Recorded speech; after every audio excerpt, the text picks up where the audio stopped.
যুক্তরাষ্ট্রের নিউ ইয়র্কে শুরু হয়েছে জাতিসংঘ সাধারণ পরিষদের ৮০তম অধিবেশনের বিতর্ক পর্ব।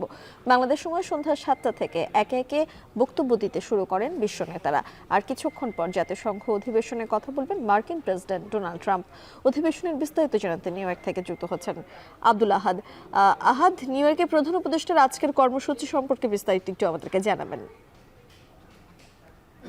হ্যাঁ মিম, আমি প্রথমেই জাতিসংঘের সাধারণ অধিবেশনের বিষয়ে আপনাদেরকে বলি। যে ইভেন্টের জন্য এই অধিবেশন শুরু হয়েছে, অর্থাৎ সাধারণ বিতর্ক অনুষ্ঠান, সেটি আজকে সকাল ৯টার সময় এখন থেকে কিছুক্ষণ আগে শুরু হয়েছে। এবং এই অনুষ্ঠান আজকে সন্ধ্যা পর্যন্ত চলবে। এভাবে ২৯ তারিখ পর্যন্ত এই সাধারণ বিতর্ক অনুষ্ঠান চলবে। এবং আপনারা জানেন যে আমাদের প্রধান উপদেষ্টা ডক্টর মোহাম্মদ ইউনূস তিনি ২৬ তারিখে দুপুর বেলা এখানে বক্তব্য রাখবেন। তবে আজকে সকাল ৯টার সময় তিনি জাতিসংঘের সাধারণ অধিবেশনের যোগ দিতে তিনি ইউনাইটেড নেশনে তিনি প্রবেশ করেছেন। এবং আমরা যেমনটি জেনেছি, আজকে সকাল 10:30টার সময় বিশ্ব বাণিজ্য সংস্থার প্রতিনিধিদের সঙ্গে তার একটি বৈঠক রয়েছে। এছাড়াও তিনি আজকে সারাদিন ব্যস্ত থাকবেন, বিভিন্ন সাইড ইভেন্টে তিনি তিনি অংশ নেবেন, বিভিন্ন প্রতিনিধিদের সাথে তিনি বৈঠক করবেন। এমনটা আমাদেরকে বলা হয়েছে তার যে আহ, তার সাথে যারা এসেছেন তাদের পক্ষ থেকে।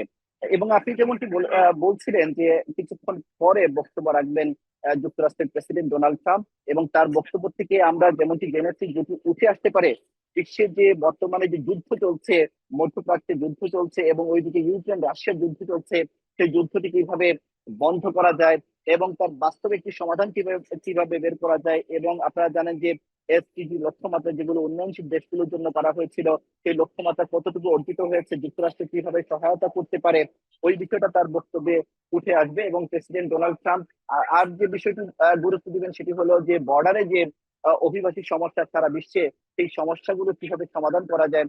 এবং সবাই বলছেন যে যুদ্ধ যদি বন্ধ করা যায় তবে এই অভিবাসী সমস্যাগুলো কিন্তু বন্ধ হবে। এই বিষয়গুলো মূলত এবারকার জাতিসংঘের সাধারণ অধিবেশনে উঠে আসবে এমনটি আমরা জেনেছি। এবং আপনারা জানেন যে গতকাল প্রধান উপদেষ্টা নিউ ইয়র্কে নামার পরে যে অপ্রীতিকর ঘটনা ঘটিয়েছে এখানকার আওয়ামী লীগের সন্ত্রাসীরা, এর পরে এখানে প্রবাসীদের মধ্যে একটা নিন্দা বিরাজ করছে। তারা বলছে যে তারা দেশের ভাবমূর্তি নষ্ট করেছে এবং যারা এইসব ঘটনার সাথে জড়িত তাদেরকে আইনের আওতায় নিয়ে আসার জন্য সবাই দাবি জানাচ্ছে এবং বাংলাদেশেও যাতে তাদের বিরুদ্ধে ব্যবস্থা নেওয়া হয়। এবং আমরা কথা বলেছিলাম এখানকার বিএনপি এবং জামায়াতের নেতৃবৃন্দের সঙ্গে। তারা বলেছেন আওয়ামী লীগের যে চেহারা সেটা আবারও যুক্তরাষ্ট্রে প্রকাশিত হয়েছে এবং তাদের কার্যক্রম শুধু নিষিদ্ধ করলে হবে না, তাদেরকে পুরোপুরি ভাবে বাংলাদেশে যাতে তারা কখনো রাজনীতি করতে না পারে সেটি নিষিদ্ধ করা দরকার। এবং প্রধান উপদেষ্টা যখনই বাংলাদেশে যাবেন তারপরে এই কার্যক্রম শুরু করা দরকার, এমনটা এখানে বলছেন যারা বিক্ষুব্ধ প্রবাসী এবং বিএনপি এবং জামাতের নেতৃবৃন্দ। এই ছিল আমার কাছে এখনো পর্যন্ত জাতিসংঘের সাধারণ অধিবেশনের খবর। আমরা পরবর্তী সংবাদে আপনাদেরকে জানাতে পারবো বিস্তারিত।